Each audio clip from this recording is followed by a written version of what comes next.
The ability for you to transfer value peer-to-peer without the need for an intermediary, i.e. a bank, while while allowing for transparency, efficiency, and trust. And it really comes down to trust, which is so critical. In every aspect of your life, Fernanda, you rely on trusting other parties.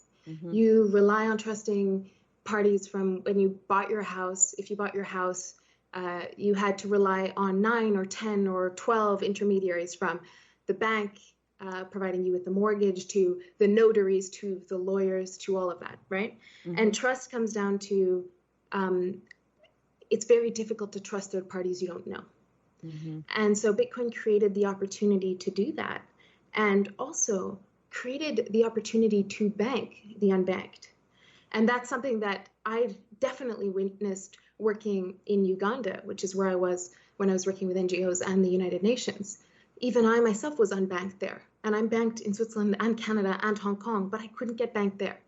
And it's fascinating to see how, the entire global South really has been left out of the financial system. And Bitcoin has created an avenue to include them. And that's obviously these topics that it fascinates me.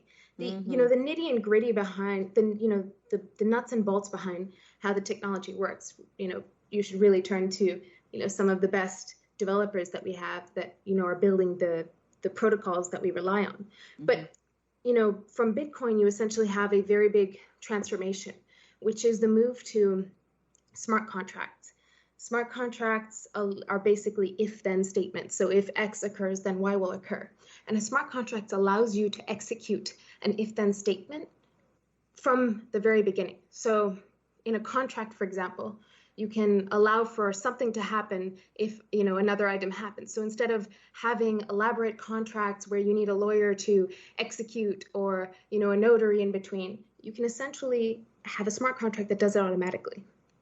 And that's really fascinating, because we suddenly see how a lot of intermediaries are removed in supply chains. And supply chains can go from, moving product to government supply chains, from you going to, get a police certificate for, I'm not sure if they do this in the United States, but if you need a police certificate to perhaps become a board member, that can be self-executing.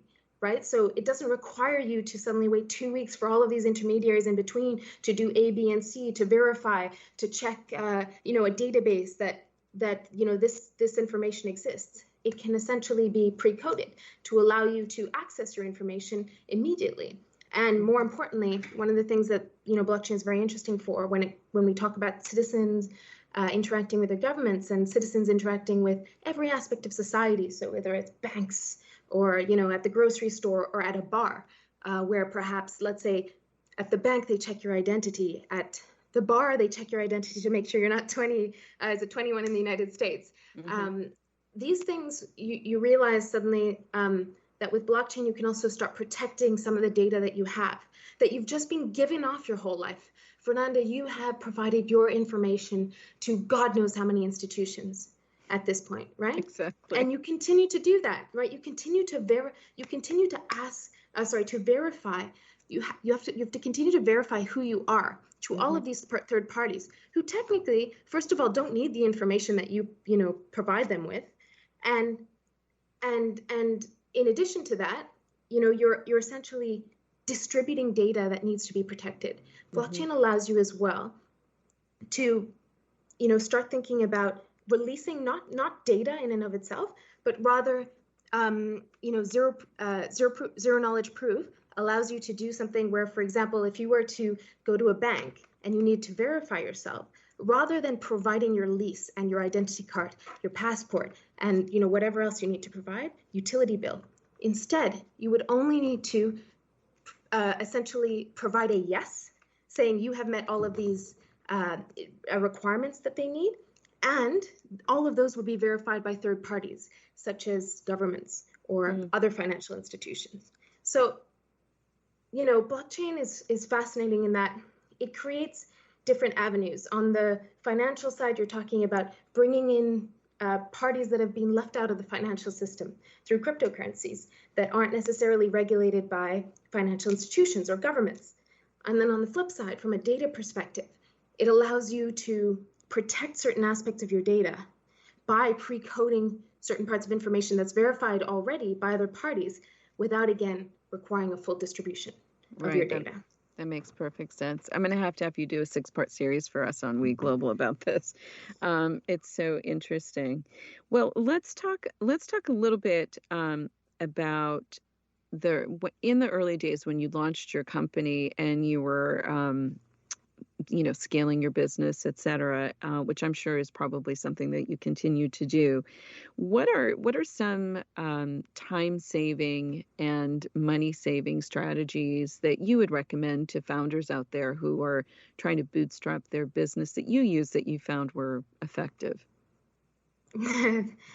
So, one thing that I would say has really helped me, and that has really come about from learning to delegate, which I'm terrible at, or which I used to be terrible at, but I'm starting to learn, has been kind of bringing on interns, actually. Mm-hmm. So I've recently brought on 4 interns, and I recently, actually just last week, brought on another 2. And I've realized that it's actually an incredible way to get interns learning about topics that they would never be able to learn about very practically. So engaging with governments, engaging with clients on a daily basis, but also incredibly helpful. Because if you think about, the relationship, you essentially create an opportunity for, again, the intern. But on our end, it's not exactly a very expensive way, to bring on staff. So one of the things I'm doing with internships right now is I'm looking for talent to bring on full time. But previously, I think, traditionally, even at big firms like Deloitte, you look at someone's CV, you interview them 2 times, and then you have to hire them or not.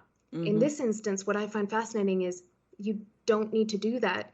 I bring the interns on, they learn it a lot. The cost is extremely low, but 6 months down the line, if they have proven themselves in that time period, then they have an opportunity to come on full time. So at that point, I've actually bootstrapped my company. It's not expensive, but I know the talent I'm bringing in. Mm-hmm. And that's been incredibly helpful from a, time-saving and cost-saving perspective as well. Completely agree with that. And also, not only are you providing, as you said, practical experience, but also augmenting their education in a very boots-on-the-ground way that you don't really get in an institutional setting as a university. Absolutely, Fernanda. And you know what? The person that I first brought on, who is now a full-time staff member, he had been accepted to University of Cambridge first. He turned that down. He then got accepted to law school, and he has recently turned that down because he realizes that he's learning more from this opportunity than purely going to school. So what he's going to do instead is applying for a part-time master's in economics that allows him to continue working at eGovern because it's brought him so much value in all of 5 months that he's been with us.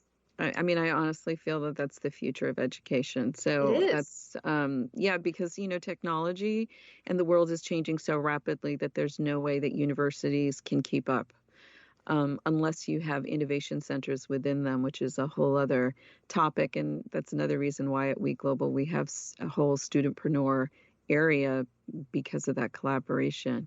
So we're unfortunately running out of time, and we could go on for a part 2 very easily, but I want to close out by giving you an opportunity to answer this question, which is, if there was a piece of advice that you could give to an entrepreneur who's listening today that you wish you had when you started out, what would that piece of advice be?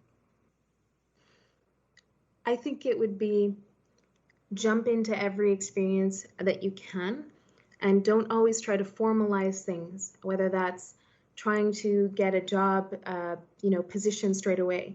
Just jump in, do research for something you're passionate about. If you see someone writing about something and you'd like an in working with them, do a little bit of research and send them an email with that research, because honestly, that gives you an in with so many people. And if I had this knowledge that I wasn't bothering people, but that I could create significant value by doing, random research that was still in my interest and sending it off to people, I think I would have probably gotten a lot of experiences that would have pushed me in a different direction. Not to say that, I'm not very thankful for the past, 12 years that I've done all kinds of things, but I think that I probably would have taken a different route and I would have brought to entrepreneurship a lot earlier. Yeah, that makes sense. Random acts of kindness that bring value to other people can go a long way to getting doors to open. It's true. In an authentic way, not kind of in a LinkedIn way. Oh, no, that's awful. Yeah, exactly. Well, Alexia, it was wonderful speaking to you today. Thank you for being on Startup Hacks. Your insights are so helpful and so educational. I'm sure our listeners really appreciated to learn more about the work that you're doing. And if they'd like to reach out to you, where can they connect with you? By email, alexia@egovern.com, or by WhatsApp, and perhaps you can provide them with my information. Okay. And your URL is? My company's? Yes. At www.egovern.com. Got it. Okay. Well, thank you again, and tune in next week for more Startup Hacks. We have another great show you won't want to miss on the secret female founder strategies that can save you time and money when building your business. This podcast is brought to you by Women Entrepreneurs Global, the first startup studio and digital do-it-yourself startup platform for women. For more information on our guests, this podcast, and many other female founder programs, please visit womenentrepreneurs.global. I'm your host, Fernanda Carapina. See you next week. Thank you for joining Startup Hack. Tune in next week for more interviews. We have another great show you won't want to miss on the secret female founder strategies that can save you time and money when building your business. This podcast is brought to you by Women Entrepreneurs Global, the first startup studio and digital do-it-yourself startup platform for women. For more information on our guests, this podcast, and many other female founder programs, please visit womenentrepreneurs.global. I'm your host, Fernanda Carapina. See you next week.